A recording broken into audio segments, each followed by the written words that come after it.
Praise the lord. అందరికీ వందనాలు. Paul William ministries and Paul William foundation తరపున ప్రతి దేవుని బిడ్డలందరికీ, సమస్త జనులందరికీ మా హృదయపూర్వక వందనాలు తెలియజేస్తున్నాము. పరలోకపు తండ్రి అనుదిన రాత్రికాలపు ఆత్మీయ వాక్యంలో భాగముగా ఈరోజు కీర్తనల గ్రంథము 1వ అధ్యాయము 3వ వచనమును చదువుకొని ప్రభువును మహిమపరుచుకొని కృతజ్ఞత ప్రార్థన చేసుకుందాము.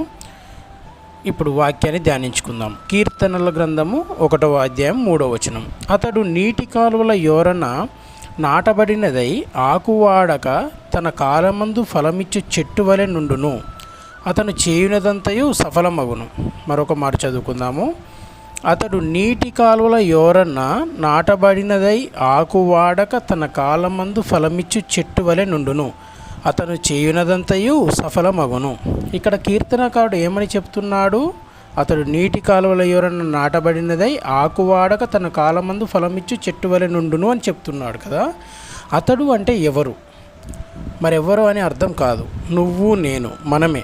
మరి మనకి అంత గొప్ప భాగ్యం ఎలా కలుగుతుంది? నీటి కాలువల యోరను అనగా నీటి కాలువ ఒడ్డున ప్రక్కన అని అర్థం వస్తుంది. అయితే అలా నీటి కాలువ ఒడ్డున నాటబడిన చెట్టుకు సమృద్ధిగా నీటి ద్వారా ఇతర పోషకాలు లభించడం జరుగుతుంది. తద్వారా ఆ చెట్టు యొక్క ఆకు వాడక తన కాలమందు ఫలమిచ్చే చెట్టు వల్ల ఉంటామట. అంత సమృద్ధితో మనం సమయం వచ్చినప్పుడు మన ఫలాలను ఇతరుల ఆకలి తీర్చుటకే ఇచ్చేవారిగా మనం ఉంటామట. అంత సమృద్ధిగా మనల్ని ఆశీర్వదిస్తాడు ప్రభువారు అని అంటున్నారు. మనం చేయునదంతయు సఫలపరచబడుతుందని కీర్తనకారుడు అనడం జరుగుతుంది.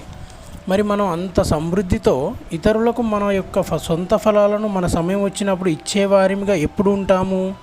మనం చేయునదంతయు కూడా ఎప్పుడు సఫలపరచబడుతుంది అని మనం ఒక్కసారి విశ్లేషించుకున్నట్లయితే మనం ఆ పరలోకపు తండ్రి యొక్క ఆజ్ఞలను గైకొని ఆయన ఆజ్ఞలకు లోబడి మన ప్రవర్తన అంతటిలో ఆయన అధికారమునకు లోబడి విశ్వాసంతో మనం ప్రయాణం కొనసాగిస్తున్నప్పుడు, అంతేకాకుండా శోధన సమయంలో మనలో అవిశ్వాసం, అపనమ్మకం అనేది లేకుండా, అపనమ్మకం అనేది మన దరి చేరకుండా మనం ఆయన పైన నమ్మకంతో ప్రయాణం కొనసాగిస్తున్నప్పుడు, ఆయన ధర్మశాస్త్రం నందు ఆనందించగలిగినప్పుడు మనము ఆయన ఆశీర్వాదాలను, మేలులను పొందుకోగలుగుతాం. దుష్టుల ఆలోచన చొప్పున మనం నడవకుండా, పాపుల మార్గంలో మనం నిలవకుండా, అపహాసకులు కూర్చుండే చోట మనం కూర్చోకుండా ఉన్నప్పుడు, అదేవిధంగా దేవుని రాజ్యం నిమిత్తము, దేవుని సువార్త నిమిత్తము మనం అవమానాలకు గురి అయినప్పుడు, కానీ బాధలకు ఇబ్బందుల పాలు అయ్యి ఎంతటి వేదనైనా మనం సహించుకోగలిగే స్వభావాన్ని మనం అలవర్చుకున్నట్లయితే మనం నీటి కాలువ యోరన నాటబడినదై ఆకువాడక తన కాలమందు ఫలమిచ్చి చెట్టు వలె మనం అందరం ఉంటామట. విను ప్రియ దేవుని బిడ్డ, విను ప్రతి దైవ సేవకుడా, మీరు దేవుని రాజ్యం నిమిత్తం, దేవుని సువార్త నిమిత్తం అవమానాలకు, ఇబ్బందులకు, బాధలకు గురి అవుతున్నారా? సహనంతో ఉండి నిరీక్షణ గల వాడివై సహించుకుంటూ ఉంటున్నావా? నీవు తప్పకుండా కాలువ యోరన నాటబడిన ఆకువాడక తన కాలమందు ఫలమిచ్చే చెట్టు వలె నీవు తప్పకుండా వర్ధిల్లుతావు. మనము చేయునదంతయు సఫలము చేయవాడు మన పరలోక తండ్రి మాత్రమే. మనకు ఆ ప్రభు అయిన పరలోక తండ్రి అన్ని విధాలా తోడు ఉండి మనల్ని తగిన సమయం హెచ్చించువాడు మన ప్రభు. అంతేకాకుండా మనం చేయనదంతయు సఫలపరచువాడు మన తండ్రి యెహోవా. కనుక ప్రియ దేవుని బిడ్డలారా, ఈ వాక్యంను ఈరోజు అంతటిలో ప్రభు పాదాల చెంత ఉంచి ఆయన కృపకి, ఆయన ఆశీర్వాదానికి, గొప్ప మేలులకు పాత్రలు అయ్యే విధంగా మన జీవితాలను ప్రభు మార్చాలని కోరుకుందాము. ఇంకొక విషయాన్ని మనం గమనించుకున్నట్లయితే ఆదికాండము 39వ అధ్యాయంలో మనం చూసుకున్నట్లయితే యోసేపు యొక్క ప్రతి పనిలో కూడా సఫలత సాధించాడు. ఎందుకంటే అతనికి దేవుడు తోడున్నాడు. 39వ అధ్యాయంలో యోసేపు గురించి మనం చూసుకున్నప్పుడు ఆయన చేసిన ప్రతి పనిలో సఫలత సాధించిండు. అతనికి దేవుడు తోడుగా ఉండి నడిపించాడు. మరి దేవుడు అతన్ని ఎందుకు తోడుగా ఉన్నాడు? అంతకుముందు జరిగిన రోజుల్లో, అంతకుముందు దినాల్లో యోసేపు ఎన్ని అవమానాలు పడాలో అన్ని అవమానాలను పడ్డాడు. ఎంత ఇబ్బందులు ఇరుకులగుంట ప్రయాణించాడు.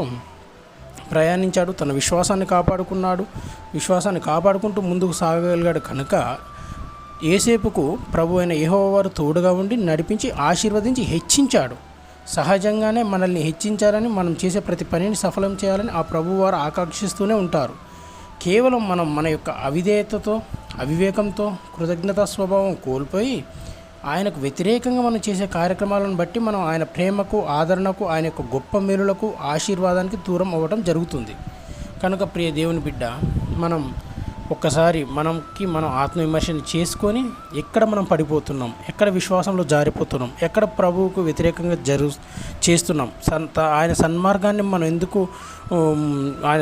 మనం ఎందుకు కొనసాగలేకపోతున్నాం అని మనం విశ్లేషించుకొని మన దారిని మార్చుకొని మన యొక్క ప్రయాణాన్ని మార్చుకొని ప్రభువు యందు విశ్వాసంలో దృఢంగా నిలిచి ఉండి మనం ముందుకు సాగినప్పుడు మనం ఖచ్చితంగా కాలువ ఒడ్డున నాటబడినటువంటి చెట్టు వలె సమృద్ధిలో మనం కొనసాగుతాం. తగిన సమయంలో మనం హెచ్చించబడతాము, ప్రభువుని మహిమపరుస్తూ ముందుకు సాగుతాం. కనుక మనం తాత్కాలికమైన వాటి గురించి ఆలోచించకుండా ప్రభువు యందు విశ్వాసాన్ని కలిగి ముందుకు సాగుతూ దృఢంగా విశ్వాసంలో ఉండి మనం మేలులను పొందుకుందాం. ఈరోజంతా ఈ వాక్యాన్ని ధ్యానించుకొని మరి మనం కృతజ్ఞత ప్రార్థనని జరుపుకుందాం. కృతజ్ఞత ప్రార్థనలో మన కుటుంబ సభ్యులందరం కలిసి ప్రార్థించుకొని ప్రభువుని మహిమపరుచుకుందాం. పరలోకమునందున్న మా తండ్రి యెహోవా, మీ పరమ పవిత్రమైన పాదములకు వందనాలు, స్తుతులు, స్తోత్రములు తండ్రి. కరుణామయుడ జీవాధిపతి, మీకు కోటాను కోట్ల కృతజ్ఞత స్తుతులు, స్తోత్రములు దేవా. తండ్రి, ఇదిగో ప్రభువా, మరి మేము నీటి కాలువల యొరన నాటబడినదై ఆకు వాడక మా కాలమందు ఫలమిచ్చు చెట్టు వలె మేము ఉండాలని ఆశపడుచున్నాం తండ్రి. మేము చేయనిదంతయు మీరు సఫలం చేయాలని ఆశపడుచున్నాము దేవా. మరి అందుకు తగ్గట్టుగా మా జీవన విధానాన్ని మార్చివేయండి తండ్రి. తాత్కాలికమైన సుఖాల వైపు, తాత్కాలికమైన ఆనందాల వైపు మేము ఆకర్షితులం అవ్వకుండా మమ్మల్ని కరుణించండి ప్రభువా. పరిశుద్ధుడా మీకు వందనాలు, స్తుతిపాత్రుడా మీకు వందనాలు తండ్రి. కరుణామయుడా జీవాధిపతి మీకు వందనాలు దేవా. తండ్రి యేసయ్య, మరి మా ఈ విజ్ఞాపన ప్రార్థనలు మీ పాదాల చెంత చేర్చుకోండి తండ్రి. మా ఏకీభవించి ప్రార్థిస్తున్న ప్రతి బిడ్డని జ్ఞాపకం చేసుకోండి తండ్రి. మా తల్లిదండ్రులని, మా చిన్న పిల్లలని, మా బంధువులని, సువార్థికులని, దైవ సేవకులని, మీ స్వార్థ ప్రకటించే వ్యక్తులని, మిషనరీస్ని, ప్రతి ఒక్కరిని మీరు జ్ఞాపకం చేసుకుని నా దేవా నా తండ్రి మీ కృపలో భద్రపరిచి నడిపించి మా జీవితాల్లో సంతోషాన్ని వెలుగు నింపండి తండ్రి. నడిపించండి ప్రభువా. ఇదిగో ప్రభువా, మరి మమ్మల్ని నడిపించేవాడు మీరే, మమ్మల్ని ఆదరించేవారు మీరే తండ్రి. మీరు తప్ప మాకు మరి దైవం అనేది లేదు. మీ స్థానంలో ఇంకెవరిని మేము అంగీకరించం ప్రభువా.